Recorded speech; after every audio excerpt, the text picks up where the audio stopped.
Hey everyone, it's Helen from SMB Deal Hunter. Today we're going to talk with Tatiana here about a deal she closed recently through the SMB Deal Hunter Pro program. It took 7 months from when Tatiana started working with us in the program until she closed the deal, and it's been a little bit over 3 months since she has taken over the business. So today we're going to touch on Tatiana's background a little bit and why she even got into buying a business. And, she, especially among the sea of other options out there for investments, the biggest challenges of her search, and a little bit of details there. We'll then dive into the deal she ultimately closed on and how post-acquisition life has been going. So let's dive in. Tatiana, thank you for joining me today. Really excited to catch up. Let's start with your background. What have you been doing pre getting into this business acquisition space, and kind of what prompted you into business ownership, into buying a business? Sure. I am a lawyer. I'm an attorney, and have been pretty much my entire adult career. Uh, Successful, big law, New York City. I had no issues there. But I think as kind of life goes on and you get into your 40s, you realize that the only way to really build wealth is through some sort of business type acquisition. I'm a well-paid attorney, but I still bill by the hour. So right, like there's a limit. There's a limit to what you can do. And tomorrow I don't want to work those hours. Guess what? Yes, I'll get paid something, but it's not a sustainable investment, if you will. And I felt like I needed something that I could really grow. I really needed something where I could use perhaps some of those entrepreneurial skills that were kind of floating around latently inside of my body. Um, and I honestly never in a million years considered buying a business. It was not anywhere on my radar. I have bought real estate. I have bought real estate to rehab. I've bought real estate to kind of put a tenant in and, like as an investment, but those are all very kind of long-term, passive in the background. And then one day, I don't know how this even happened, but I got an email from you. Or maybe not even I actually don't remember if it was an email or if I was scrolling, doom scrolling on Facebook or something else, and an ad came up. I don't know what it was, but it was definitely you. It was definitely you. Love that. And I was like, really, business, buy a business. You know, like, is that something that I should even consider? And before going any further with that, I bought the book Buy and Build, something like that. Is that Buy what them, it's called? build. Yeah, Or yeah, Buy Then Build, whatever. I mean, I'm yeah. sure, I'm sure everybody who is your client has read that book. And I read it cover to cover, and I just said, wow, okay, I think this is something that I really should look into. I read the Harvard manual, kind of along similar lines. Then I read some more. Then I thought about it some more. So there was kind of a thought process to it. And then I signed up to your program, meaning like just the one where I signed up and I got your kind of Oh, your you email, mean sign up? You sign just up for the the free just newsletter. the free one. Yeah, yeah, yeah, the free one. And I got your emails and I saw the testimonials. And, with every day, that desire kept growing. And I was like, you know what? It's 15 grand. It's not going to bankrupt me. Like, I want to give this a try. I want to really do this because I don't want to pretend do this. I know if I'm gonna do it for real. And I bit the bullet. Signed Tell up. me about, you invest in real estate. A lot of people will come to us and they'll be like, why not just invest in real estate as passive income? Tell us about kind of that decision, of not pursuing real estate more, right? Because very, very different. There was a time. There was a time, and it unfortunately does maybe it does somewhere, but not in these big markets like New York anymore. There was a time when you could buy an apartment for 100 grand, put 50 grand into it, and sell it for 300. That time does not exist anymore. Just doesn't. Those flippers, as we, called them back in the day, and I love that stuff. I love, design, and I love, you know, doing that kind of thing. It doesn't exist. So what can you do? You can buy an apartment, you can put some money into it, you can put a renter in it. In New York City, maybe you depends how much you put down, maybe you cover your rent. Most likely you don't. 95% you don't even. So you keep contributing a little bit. And yes, New York City, the market is great and it grows and all of that is true. But it's a passive investment, it's a long-term investment, but it's not really one where you can feel you can pick the fruit of that quickly. That's very much for the long term. And again, like there isn't as much to do. It's just a much harder situation. Yes. Are there real developers making money in real estate? Of course there are, but I'm not a developer. I don't do this, right? As just a passive, like, let me put some money and kind of let it. You got to be really involved day to day and be a real developer to make good money in it. And that's just not who I am. So that's why I think that real estate has limitations. It's Got at it. least in the New York City area. Maybe there are some, maybe in Atlanta you can make great money doing it, but that's not where I am. No, that makes sense. You spoke about reading the books. Um, how long had you been kind of thinking about this, and did you start actually searching on your own? Did you make any additional progress before actually uh, joining our program? I I looked a little bit, but I think as the book says, and I think it's a very fair assessment. Buying a business is not like buying real estate. You don't go onto the MLS. All the information is available. You can compare, you have comps, it is the wild, wild west. Absolutely true. And I really needed someone to do that initial evaluation. I needed the service, like as a lawyer, I can tell you, I, um, I do fraud related litigation. When I needed estate planning and a will, I went to an estate planning lawyer to have that drawn up for me. I very much believe that every person should do what they are good at and pay others who are good at those things to do what they do best. And so I knew that I didn't have the skills to cull. Not only did I not have the skills, I couldn't do this as a full-time job either because I have a full-time job. So I needed to be able to log into something for 30 minutes to an hour every day and see what's available and take a look. If anything works, write those few emails as, those introductory emails, send me the sim, do whatever. And then in the evening when I'd be coming home, I'd be looking through those sims to the extent, that was the system that I knew would work for me because it would allow me to maintain a job, my regular schedule. And Makes yeah, so that's precisely why. And tell us, some of maybe the deals you started looking at as you joined the program, as you started sort of getting deal flow from us.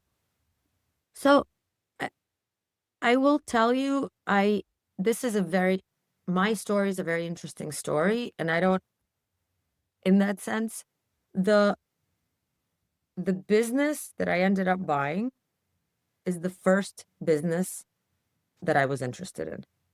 The very first, number one, Crazy. not number two, not number three, number one. Hey, it happens. It happens.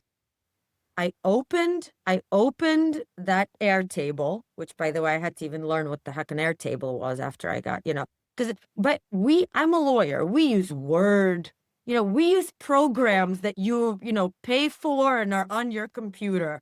Like all of these Google, you know, forms. I like that was even a whole new thing for me. So, so, um, I opened up this Airtable after I figured out how to use it, and the first one I see, printing business, Rochester, New York. 35 years in business, and I'm like, okay, printing. Yes, that's what I wanted, brick and mortar, Rochester. So despite the fact that I'm in New York City, my best friends in like my are live in Rochester, New York. So and they're and so my best friends to the point where I am in Rochester 5 times a year, just visiting them, birthday parties, 4th of July, whatever. I went to law school in Buffalo, so it's not too far from there. But my point is like, despite the fact that it wasn't in my city, it was still like I kind Somewhat of got familiar. warm. It was familiar, and I got kind of those warm feelings, like, oh, Rochester, I'm comfortable there. I know the town, And I reached out. I got a sim. Very nice broker emailed me back. Um, and then what did I do with the sim? Having no understanding of what a business looks like or a business evaluation, and you're going to start laughing when you hear the rest of this. I I went on to ChatGPT and I said, and there was already like a GPT that evaluated Sims, and I was like, great, this is now my new best friend. And I just said, can you help me evaluate this sim? And I fed the sim right into that GPT, and it started giving me its analysis, which I had to reread and ask it more questions because I didn't really understand, a lot of what it was telling me. Um, and then I said, okay, so what kind of questions should I be following up with? What do I need to be asking this seller? And it gave me those questions. And so I reached out to the broker. I asked those questions like, I knew already from reading those books, I should know about what the customer concentration, it was telling me things that were ringing a bell, but this was my first kind of rodeo. And so, I I I so we communicated in that way, and it gave me an evaluation of the type of offer that I should give and all of that. And so and so I had then a call with the seller and the broker, and the seller and I opened the call, and the seller gave me a window into basically the entire business because there are like 100 cameras inside. He showed me, okay, here's such and such working on this, and here's such and such working on this, and he gave me the whole overview of the business, profitability, everything like that, and said that the only problem is that their growth has been, kind of stagnant, like creeps up little by little, but they do zero sales. Um, and what I came to understand is all that this business has good bones. All it needs is growth. It doesn't it doesn't need me to come in and make it run more efficiently. It just needs growth. And the sellers aren't comfortable doing that. And um, not even that they're not comfortable. I think they're doing better than they thought they would. And I think they're older and they're just kind of Yeah. drumming along. And so everything that was said to me on that call in terms of who's working there, what the profitability is, and all these little and just the meticulousness with which this seller was really worked on this business, the history of it, the fact that they've had it for 35 years, the fact that they have no children, right? The fact that this was their baby for 35 years, and they're ready to retire, and he and his wife worked there and so on. And so all of that, and I was like, okay, I think I should put in an LOI, like that. This just seems like too good. I know this is the first one. This seems too good to be true. Asked my friend ChatGPT, and and they, and so I put in an LOI sort of at the number that ChatGPT suggested. And so I got an answer from the broker a few days later saying, we have 12 offers. Yours is the lowest. I don't want to just tell you goodbye. We're still taking offers. Um, and if you want revise your offer. I did. I mean, I thought long and hard about it, and he said, we a few of these folks are, have been buying businesses, and I know you're probably worried about an SBA loan and all of that, like this more than qualifies. And he wrote a really thoughtful email, which I thought was very nice, because he could have just said, all right, goodbye to Tatiana, we'll concentrate on the better offers. And so, I revised the LOI and I put what I considered kind of my best foot forward. A few days passed by and the broker called and said, I'm sorry. And just to give you the timeline, so the offer I put in was, around May, I would say. I started with you guys in April, right? So this was, right. So the offer I put in was around May. And he said, sorry, he's going with these local guys. It's also more like they live in Rochester. These two guys, I know them. The broker said, I know them because they've, through the They live, business, yeah. and they also gave the best offer, so all of those things put together, it was a no-brainer. And I said, listen, I can't blame him. And I mean, I was a little bit upset, but then I said to myself, what are the chances that you are going to buy the first business that you found? I mean, that's just ridiculous. And so then I went back to the drawing board.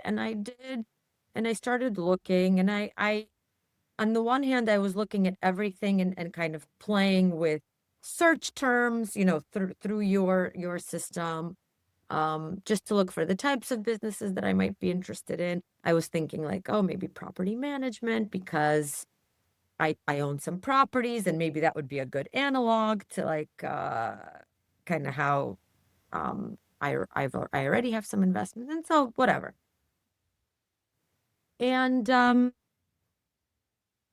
so I did ask for some Sims, quite a few of them, and some brokers get back to you and some don't, which I always find very strange, And I would follow up, and some didn't even get back to you following up. I always wonder, like, why not just say, I'm sorry, this is, I don't know. I never understand why people don't get back to you, but that's just, maybe because that's my business. Like, I have to get back to clients, so I always, how do you not get back to people? It is the way it is in this Yeah. ecosystem.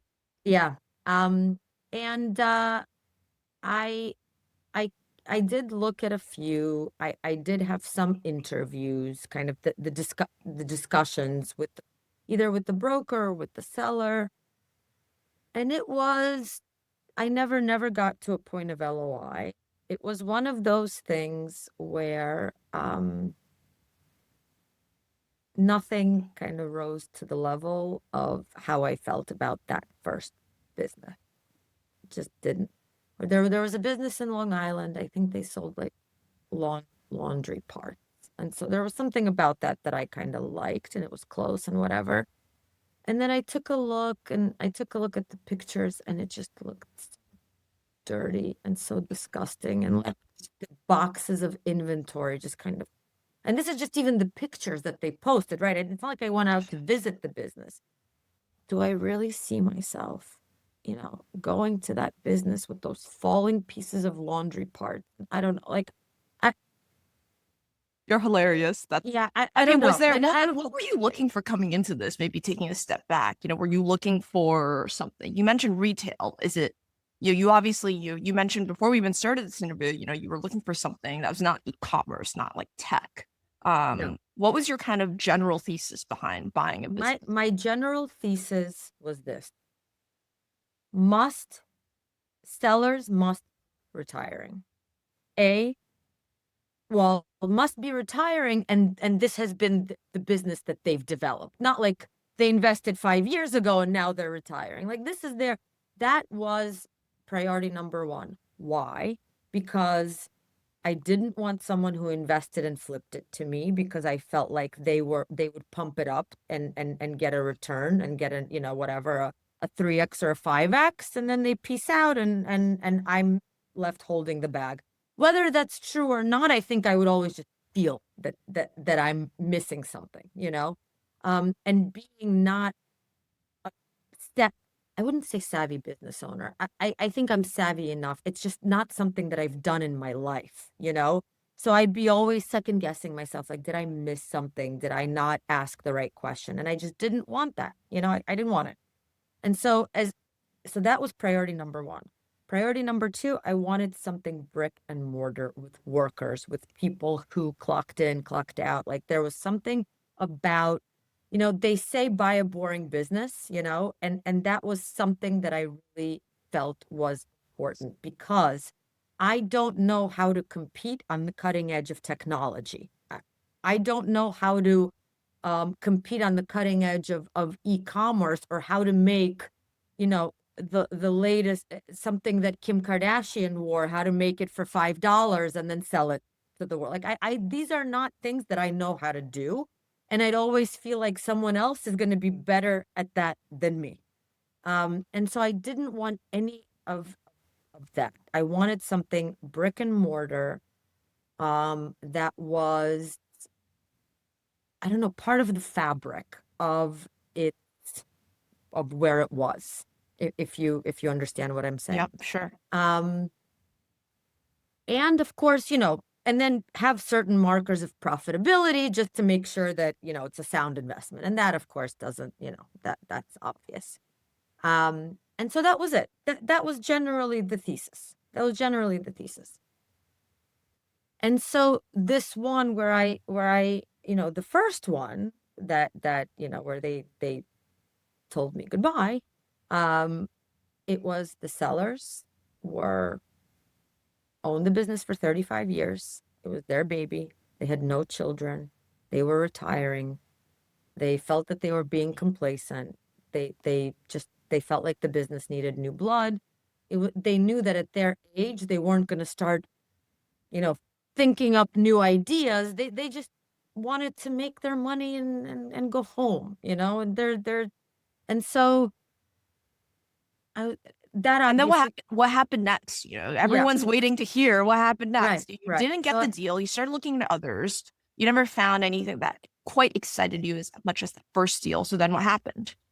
So while I was looking, I wrote to the broker a couple of times over the course of the next few weeks, months. It was probably maybe over the course of the next maybe 6 weeks. I wrote to him, hey, lovely guy, by the way, absolutely lovely guy. And I said, hey, just letting you know that I'm still interested.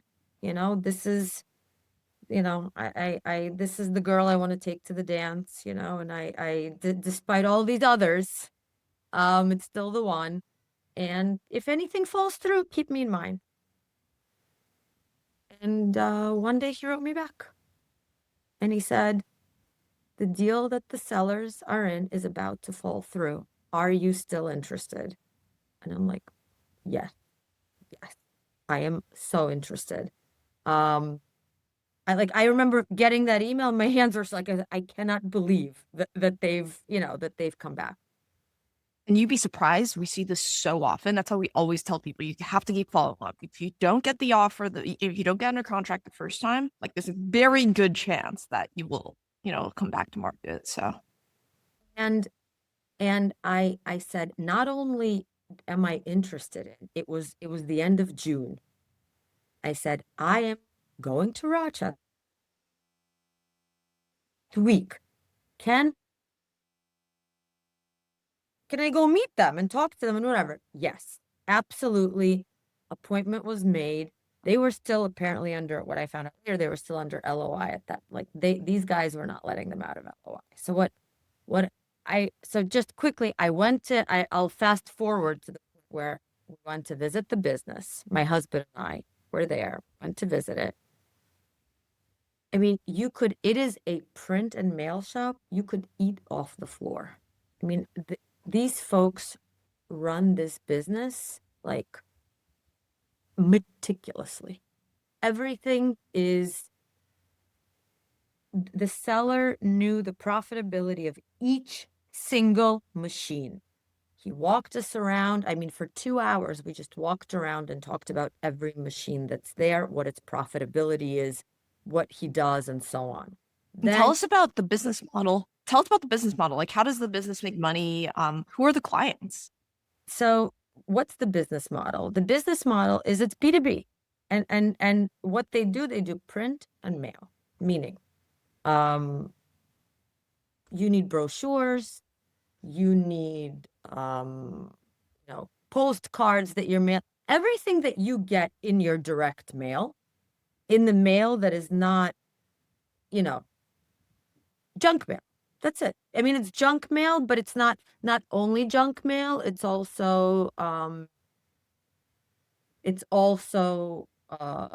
not for profits. So you have a lot of kind of appeals and stuff like that. There's a lot for example, for me, it's also junk mail, but it's like not exact. So for example, like universities, right? How often, I mean, I have college, high school kids, and like we get hundreds of stuff. Like think about who sends this kind of stuff it isn't the stuff that you really like throw like a coupon for your local, pizzeria. It's not on that level, though we can do that as well. It's more on like what the universities send out, what the not-for-profits send out, asking you for contributions, what the financial institutions send out when they tell you about, program that they're, running or whatever. So it's that is the type of work that we do. I And also think there's actually a big revival in direct mail because there's so much huge. competition with online advertising. Like I know with one of our businesses that direct mail is a very effective marketing channel now. It is very effective. There was a real, I think there was a real dip when online marketing came about because it's free. And I mean, almost free. You just have to pay for maybe someone to come up with the campaign. But otherwise, you click a button and out it goes. The problem is what happens to it is the same thing that we do, which is you click on the left-hand side and you select all the mail and you click delete, right? It's not like you sit there going through the 100 emails that you've received. Nobody reads them. And so I think people started understanding that there's really no customer interaction. And and even if you're walking to the garbage can, while you're walking there, you're still flipping through. You're still reading, and sometimes one of them doesn't, let me see what that actually says, right? So there is that personal contact that you can nearly guarantee for mail that people get directly. And there has been kind of a pendulum swing in the opposite direction as a result. So that's the general business model. And so we met with the seller. We spent 6 hours there talking, Love it. and it, an older couple, just lovely people. We talked to them for a really long time. And we understood that this business just has great bones. It's a solid, solid business. And I was very excited walking out of that meeting. They got out of LOI that morning, Wow. the exclusivity, and they were begging these guys, because what ended up happening is they gave them a huge offer, like way over asking, with a huge earnout, with just a lot of bells and whistles. And then they said, well, actually, now that we've looked under the hood, we're not going to, we're going to pay 2/3 of that number. That is a strategy some other buyers use, which is why often deals fall through. Right. That is a strategy, number one. You're under exclusivity and all. So that is a strategy. Would I say that the things that they said to the seller are all wrong? No, I wouldn't say that those things that they identified were wrong, necessarily. But I think what I benefited from was the fact that they got to tell him all the problems. And by the time I walked into the mix, he already knew them, and I was able to, is not to say that he was willing to let me, pay less, but I was able to maneuver things in a different way. I wasn't, they got to be the ones that to tell. And he even said that. He's like, I have a 35-year-old child, and you're telling me it's ugly, or whatever. Like I can't, it got really kind of heated between them. And so I was able to get all of that information from the seller and understand what the right way to maneuver the situation was. So it actually benefited tremendously that I came in second instead of first. Yeah. Everything that's, you have to say, like, if it's meant to be, it's meant to be, like you have to say that. Like Yeah. um and so we and I and he sent me all of that information, and I ran all the numbers, and I used your quick, the quick calculator, I don't know how many times, again, to slice and dice and to figure out where I can come in an offer. And one of the problems was his the machines, a lot of the machines he was using were on a lease. But because it was kind of like a lease to own, they were considered assets and they're on a balance sheet rather than a monthly expense. But guess what? You're still paying every month for those machines. Even if the IRS calls them an asset, that money still comes out of, right? That's still an Yeah. operating expense. So that was an issue because it's a these are huge machines, tens of thousands of dollars a month. And so I said to him, I said, listen, I am sending a revised LOI, but I wrote, a 2-page letter, kind of cover letter. Here's my analysis. Here's where I'm coming out of the numbers.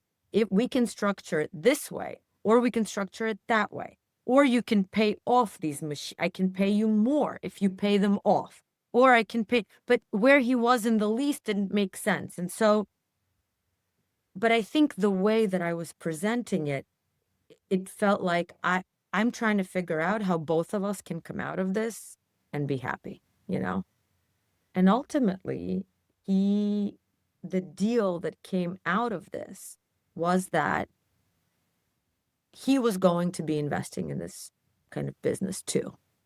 And I'll explain to you what I mean, which is he would give a big seller's note, like for most of it. And he basically said, listen, here's how much I need in cash.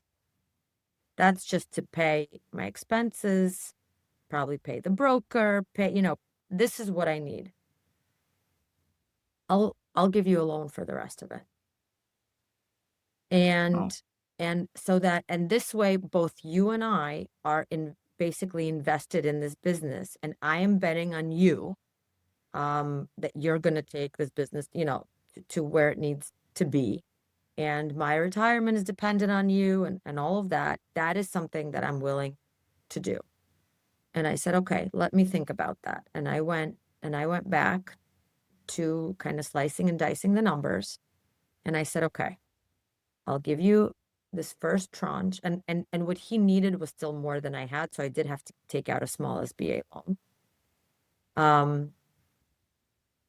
I'll give you this much. And then another piece another piece of your seller's note, I'll start paying off right away. 2 years later, another understand. piece I'll start paying off. And then at the end of 10 years, I'll give you a lump sum for whatever is left over. So I structured it in a way where it gave me a few years ramp up to get to a point that I needed to get to. And then it was kind of up to me to do that. But so that I wouldn't be overwhelmed by the debt. And also Mark from your company really helped me in a sense that, we talked about the rules, and some of that had to do because he said, if you put this, if the money gets paid as a lump sum at the end, well, that doesn't count as your equity, that counts towards your equity in the business. Because the rule used to be even more forgiving, but right Yeah. before I invested, the rules changed Yeah. to being less forgiving. But because that piece was left at the end, that's not, that kind of cut my down payment in half. And and then the way that it was structured, it lowered the DSCR. And like I was just playing with all of those numbers to get the deal to where it needed to be. And it made me feel like this guy's in it with me. I'll always be able to rely on him to call him. He is heavily invested because his retirement depends. So he's never going to compete with me. He's never going to, not that he would, he was retiring. I wasn't really worried about that. But these are little things that Yeah. You think about for sure. that you worry about, that it was that he would be, even if passively, kind of in it for me to win for that entire time. And that's how we structured it. And he signed the LOI. And then the process began of getting the loans, getting all the ducks in a row. I mean, that was insane. I don't think we need to waste time on all of that, but the process was crazy. Like, and I deal with documents for a living, Helen. I agree. I agree. People don't realize how grueling the I think diligence can be, and working with a bank, an SBA lender, and all of that. I mean, tell us where you brought up Mark, one of our advisors here. You obviously you leveraged AI to your advantage. Where did you pull at what situations did you pull us in and pull our team in? Um, Tell us about that. So when I got the SIM, I asked Mark what he thought about it. And that's when I found out that he also owns a printing business, because he's like, I love printing businesses. Great, And he gave me his thoughts on the SIM. So I pulled him in because it's one thing, ChatGPT is great, but I also wanted to hear from you guys. So I did that. There were, I think I would check in kind of so then I had the call, and he recommended the SBA lenders. He did the introduction to the SBA lenders. He gave me that. And so I talked to, like, I knew that I was a good applicant. I have plenty of assets and all of that. So I didn't need to go kind of to the bottom of the barrel. I don't want to, I'm not saying that pejoratively, but you know what I mean, where, they sort of, they cost more because it's more risky and so on. Like, I knew this was a good deal. I'm a good applicant. I can go to kind of the top tier banks. One bank, I think, Oak, Live Oak. yep, that's it, Live Oak, who you guys said was like that. They're the best. Um, they did not want to do the deal because for one reason, I don't live in that city. That's it. Yep. One reason. The guy that called me, I forgot who I dealt with. The guy that called me from there, he said, listen, you can go to any bank and get a loan. You are about as perfect on paper as it gets. We just have this restriction because we've had problems with loans for people that are, whatever. And so, like, that's it. It's just a quirk of us. But between you and me, you're going to have no problems whatsoever. And so I went to Huntington. And yeah, it was great. Easy. Like the process of them getting the commitment. What I mean by that is they told me what they needed. I did everything that they needed. Maybe they asked me a few more questions. I got the commitment. I was good to go. After that, when it was handed over to the kind of the diligence part, The credit committee. Yeah. the committee and everything that they needed, it was like there were moments when I was like, I don't know, do they want to know the brand of toilet paper that I'm buying? Like, what? It is insane. And the one thing I will say is there came a moment when I pushed back. There came a moment when I pushed back, when they wanted, like, we had a blip because the seller the landlord and the seller kind of got into a fight. And as a result of that, the landlord was not signing the lease assignment. And that, like, kind of, I mean, we didn't know what we were going to do because without that, how can I not have Yeah. a lease and whatever? So that was a big deal. That was a really big deal. And kind of, I just had to say at some point, like, you have to work this out to the seller. You have to work this out with your landlord. Because I did call the landlord. I did try to kind of step in, and the landlord was trying to make me get a letter of credit. Like, I think the landlord, because he was fighting with the seller, was taking it out on me and making me sort of jump through hoops that, I mean, I've done enough real estate. These are not like, yes, yes, do you need a letter of credit if you're renting in Rockefeller Center space for $1 million a month? Yes, you do. In Rochester, in industrial space for $9,000 a month? I'm sorry, no, that's not market. Like, sorry, not gonna happen. And I said, like, listen, you need to work this out. And so I think that was like a little trouble spot. But then we did get over that hump.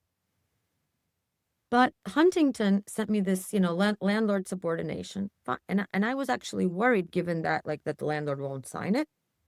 And they even said, well, if the landlord doesn't want to sign this subordination, we just need an email that he refuses to sign. Okay. He actually just edited it. Which I thought his edits were actually fair, and signed it with those edits. I send it over, and Huntington comes back and said, well, and they send another red line. Say, well, how about let's see if he'll agree to this. I said, no. I just wrote back, no. I am not, like, you guys got a subordination, which you've already disclosed to me that you're willing not to get if you simply get a refusal. Now you Right. have a landlord that's willing to sign something, but you want to get a little bit more out of him? No, I'm not going back. And so I said no, and guess what? The no was accepted.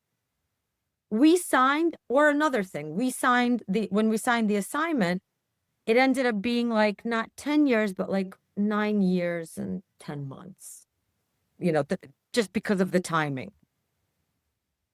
They came back and said, no, you need to go back and revise this to make sure we have it for the 10 years. And I said, listen, the situation is precarious. I am not going back. I have a document. I'm not going back. You're going to have to just accept the fact that I have this lease for 9 years and 10 months, not for 10. And they agreed. Like, they will, but it's all like, it's a lot of agita, it's a lot of Yeah. agita. And I understood that there are, anyway, yes, it's a tough process. Well, it's great insight, Yeah. and just for someone who hasn't gone through it, what that could look like. Yeah. Well, one question I also had for you is, as you went through the process, where did you start? I mean, I kind of asked you this, right? In terms of where you found pulling us in was helpful. At what points were you like, I should pull someone else in? And maybe what were some of the most valuable things you got out of, being part of the community, being in the program, and joining us? I will say that I am not, and I've even apologized to Mark about this because he's been my main contact. I'm not a very community kind of gal, I don't know what it is. Like, I don't go to synagogue, even though, like, because I don't like I don't And you want know what? It's actually a really good point you bring up, because a lot of people in the program do not engage in the community element. They're just in the one-on-one element. So it's totally fair. I said, and I just, I, I, I know what I need, and I don't need to. The problem is that, like, hearing 50 stories about what everybody else is doing, I feel like it's just a little bit distracting. And honestly, I don't like, I don't have the time, or the desire. Yeah, that's I'm, fair. and I said to Mara, I apologize to Mara. Like, I know maybe you wish I was more part of a community. He goes, no, this is Yeah. we're here for you. So you're gonna, like, use us however you want, but no more, no less. And so I am not, but I did anytime I had a question, I reached out to Mark, I scheduled an appointment, and I talked to him. And again, he helped me structure the deal because he told me about the quirk of the SBA rule about kind of the 2 years and the 10 years, and when I realized that there was some malleability in how I could do it, I did that, with his help. I asked him about the printing. I said, because he owns a printing business, I reached out to him again later and said, you know, what tell me the first 30, 90 days, what should I be thinking about? And so we talked about that a little bit. I don't think anything that I felt like everything he was saying to me is what I intuitively already felt. And so it was more affirming than anything else. But I would say that's probably, of all the people, if you were to put all of your clients on a scale of 1 to 10, my use was 1. I'm sure there are some that are at 10, there are a lot that are at 5. I was at 1. Why? Because the first business that I fell in love with is the one that I ended up getting. And because I'm not kind of a, community Yeah. person, but I think to each his own, right? You Yeah. guys did Hundred exactly percent. what I needed you to do. So that was that. No, that's great. I mean, tell us a little bit more about the first um or maybe 30, 60, I guess now 90 days, right? How's the transition been? You're still in New York City, obviously, right now. Yep. Um, how's it been going? It's been going really well. Um, what I mean by that is, and again, why do I not like the community? Here's a perfect example. So there was a call that you guys did, and I was like, oh great, I'll join this call. It was a call of like first 90 days or 100, like people who just bought the business and they were going to give their feelings about it. Yeah.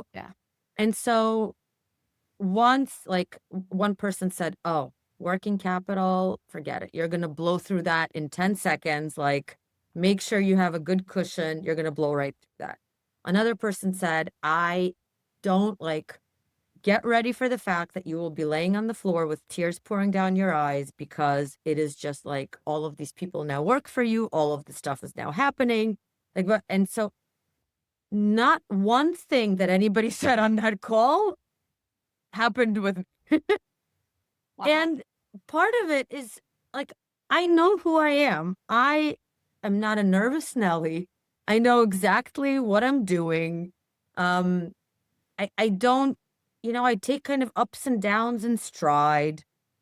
I I kind of know how working capital is supposed to work, and it's there to kind and like I think 3 months into it, I still have all of mine. I didn't have to kind of dip into it. Like it's the I know maybe that's not something you want to hear, but I'm being honest about it. No, and I think everyone has a very unique experience, Yeah. right? Like buying a small business is a different experience for everyone. And I think Yeah. no, it's completely true. We'll have to get you on the next roundtable to share yours, right?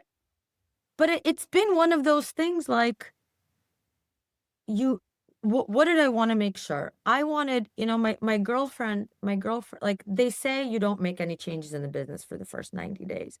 But I would change that a little bit. Oh, another thing somebody said is you lose a third of your customer, like, and so we, because the sellers are still involved, are still sort of invested very much in the business. We absolutely were never going to do any kind of announcement, now welcome to the why would you do that? Why would you do that? Why would you tell customers that you're now under new, like, that to me, I never understood why anybody would do that, to the extent you don't have to, right? If you are not the person that the customers talk. Now I understand if you're the person they talk to, why are they now talking to someone else? But if you're buying an established business, and the customers are talking to the employees. What, like, that's the part that I was like, well, yeah, maybe eventually the transition will work out such that, folks will figure out, you know, but there's no need to, like, their life hasn't changed. They're still getting the same service they've always gotten. And so you know, so what I would say is my first few months has been about, number one, making sure the employees are happy. I want happy employees. I want employees who know that I trust them, who are getting paid well. Just and feel like they have ownership of their work, that I support them even though I'm not there all the time, and all of those things. So I wanted to make sure I support them, and I wanted to make sure that we keep what we have, and once I was sure that we're able to keep the this kind of ship rowing in the right direction, then we can start improvements. And so I'm at the phase of, okay, well, I'm going to engage someone on marketing, and I'm already moving on right now to sort of what I would call phase two, which is, okay, let's start growing the business. Let's start investing in its growth. Again, I have the advantage of having a job, of not worrying about draining the company of every dollar of profit to pay my own bills. I don't need to do them. And I don't want to do them.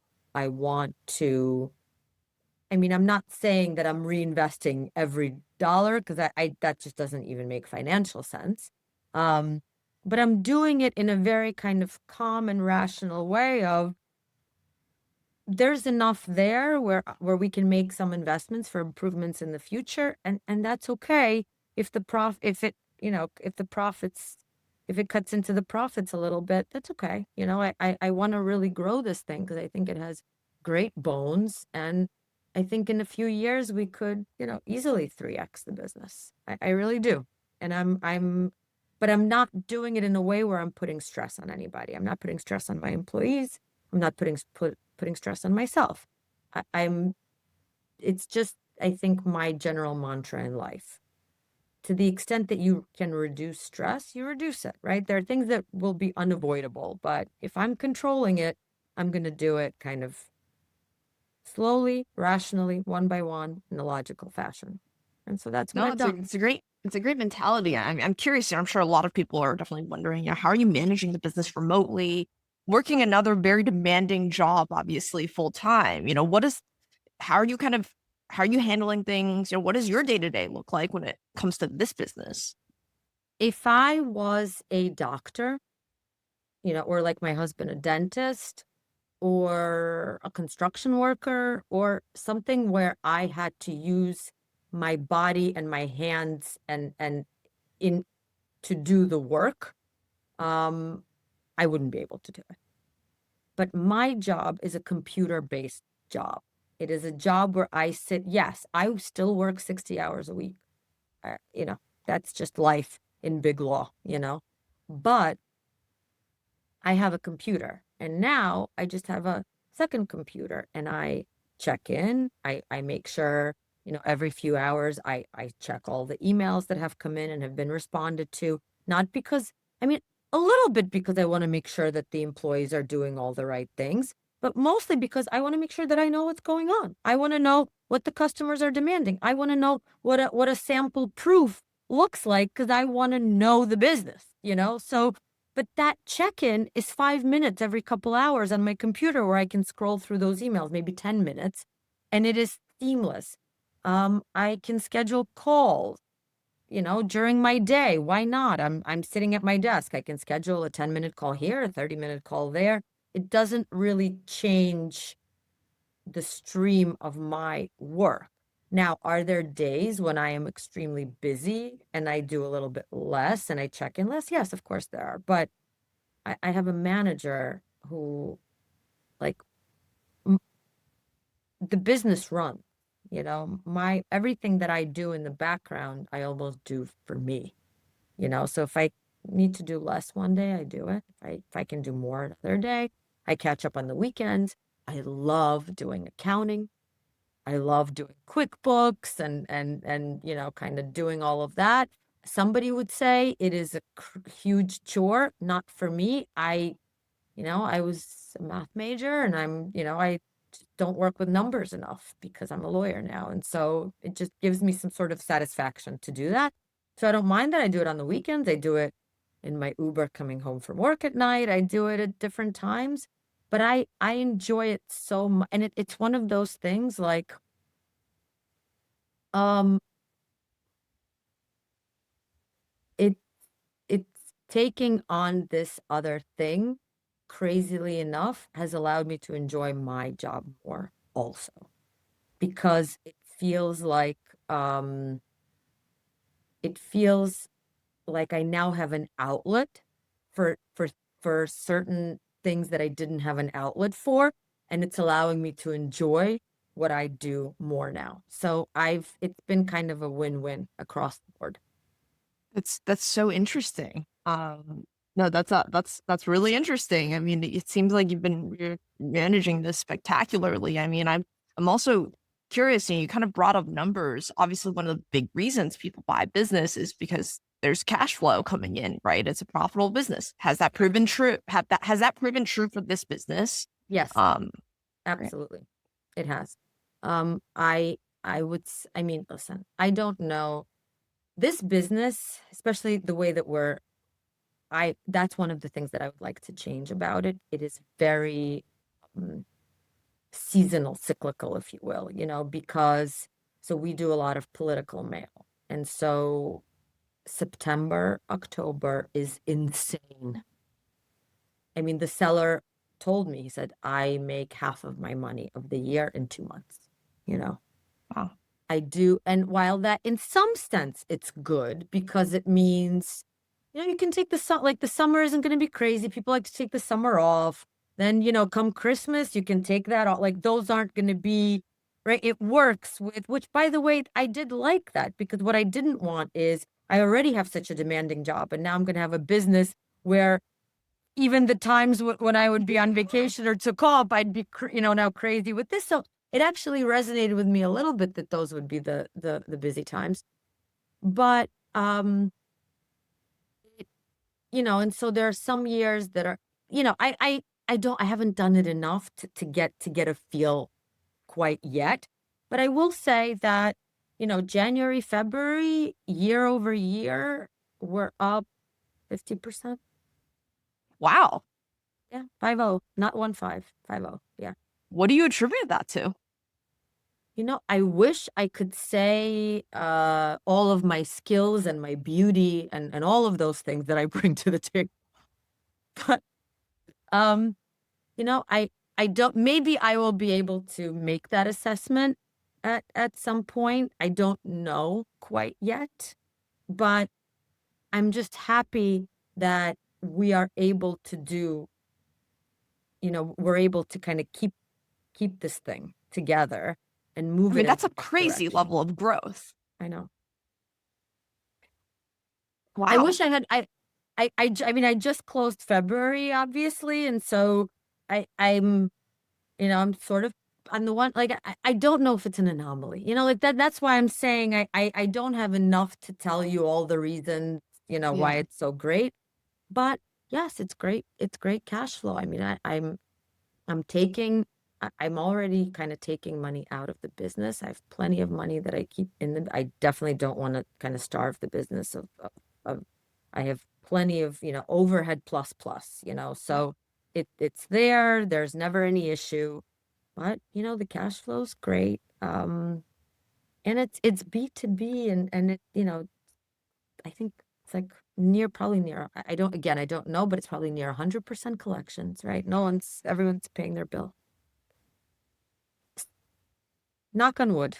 Knock wood Yeah. on. Yeah. And is this what you kind of expected, from being a business owner? It's crazy because, just a year ago you were maybe a little bit more than that. I guess you saw an ad from me and you're like, could I do this maybe? So how does it feel to be on the other side?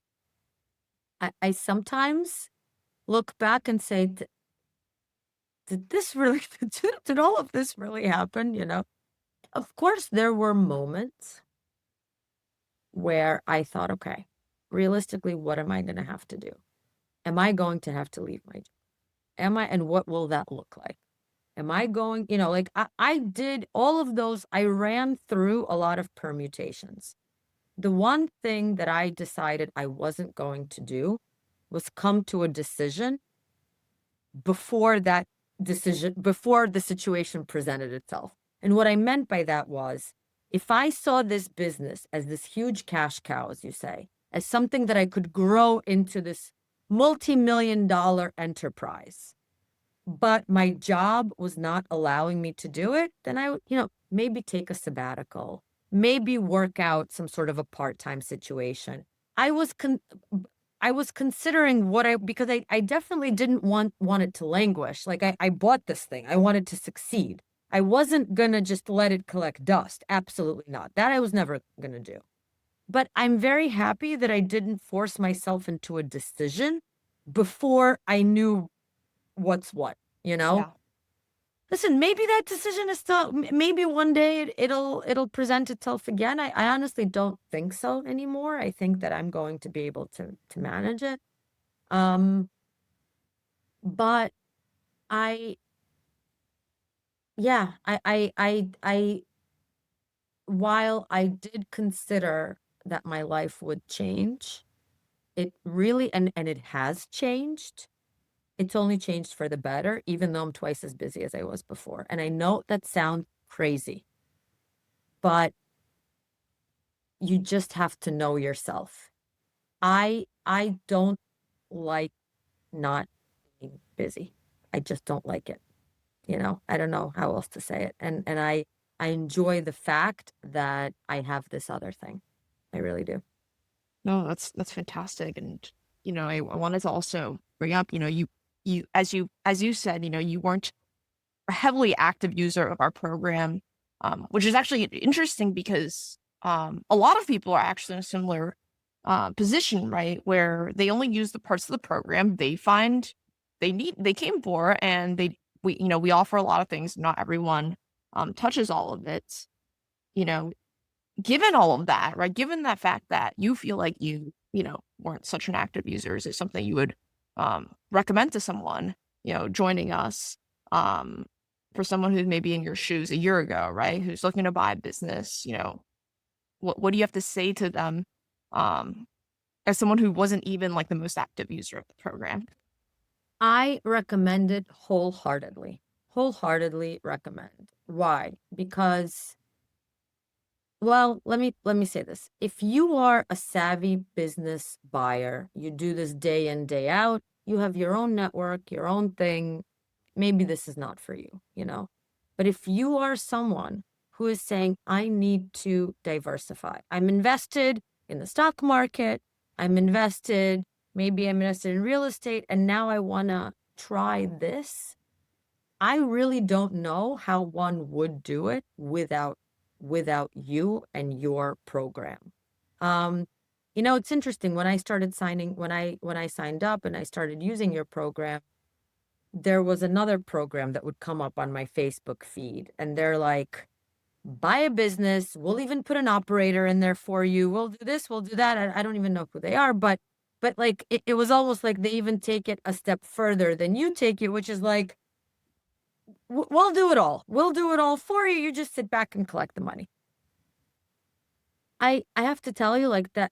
I right away I'm like, give me a break. Like that's the only thought that came to my mind because what you guys do is something that's very fair. You say, here are the tools that we are going to give you, and they are many. I mean, every type of calculator, every type of introductory email, evaluation. We put you in touch with knowledgeable and cheap uh, vendors, like a accountant, like a business lawyer to get you over that. So we give you every tool you could possibly need that you honestly will never find on your own. But now you have to make that your own and figure out how you want to work with that. I mean, that is the ideal formula. And you guys give real people, like these are, I work with Josh to this day. He did the Q of E. If you think that I knew what a Q of E was before, you or Mark or someone said you have to do a Q of E, I had to look that up. I had no idea what it was. And Josh, like the level of meticulousness that he did the Q of E, and and he talks so quickly, like it's even hard to catch up to what he's saying, but he was amazing. And that gave me real comfort in the fact that the financials do say what they say. And he even said to me, he was like, listen, I think you can chisel some of the purchase price. And I said to him, I'm not interested in that. The seller and I have an understanding. We have a deal. I'm not doing this because it sounded like a lot of people retain him to see, okay, well, now that we've done the Q&E, this is what the business is really worth. And so let me offer to pay you what it's really worth. I said, I'm not interested in that, Josh. I just need to know that it is what he says it is. And guess what? It was. It was, and that's it. He was extremely knowledgeable, and he has a service where he does bookkeeping. And I'm using it. Why? Because I know he's awesome. I'm a lawyer, but I use Barry. I use Barry because he does 100 of these a day. That's who you want, right? That's who you want. And he charges a reasonable amount to do what you need him to do. And so you have all of the people and all of the tools in place to give every person as much and as little as they need, right? I don't believe in this, like, let me deliver all of this to you with an operator and you're just going to sit back because then you've never really made this your own. You've never, like, it just feels a little bit like, I don't know, they're selling you a bill of goods. So, I believe that you guys, especially like for someone that's not savvy or very savvy, but just not someone who has a lot of experience buying businesses left and right? Like you yourself don't need to hire this service, right? Obviously, right? So someone like you or someone nearing your level of expertise may not need, but anyone short of that, I don't know how you would do it without it. It gave me all the tools, even more than I could ever ask for. So I'm a, big fan. Appreciate that. I want to be really sensitive of time, Tatiana. I know we're way over and you've been so generous with your time. Any final words of wisdom? Final words of wisdom. I would say, don't panic. Like, I don't panic. No, my intuition said to me, this is what you need. Don't change that because you see kind of stars. You see something shiny. If you see something, I mean, we all know that it's true, but we all fall into the same kind of, if it's too good to be true, it's too good to be true. It just is. Know what you want, know what you need, know what you're comfortable with, and follow that line. Follow that line. And if you do, like, is everything that I thought that this business was going to be, it is? No. Are there things that I found out after I bought the business that maybe I wish I knew before I bought the business? Yes. Were they major or changed? No, they weren't. They weren't. Because of course, everybody who's selling is going to put their, like, They're marketing their buyer business. when a buyer comes to buy your house, what are you doing? You're covering up that little nick, with a plant, and you're cleaning it and you're making it look its best and most beautiful self. Of course, they're not going to say, okay, well, now here's all my dirty laundry. Let me spread it around the house. No, of course not. So of course it's going to be there. Goes without saying. But as long as listen, the earnings are there. The story checks out. This is what I think it is. You're going to be fine. Just don't play games with yourself by making you change your core values based on the shiny toy that you see in the window. That's it. I think that's fantastic advice. Great way to end this conversation, Tatiana. Thank you so much again for your time.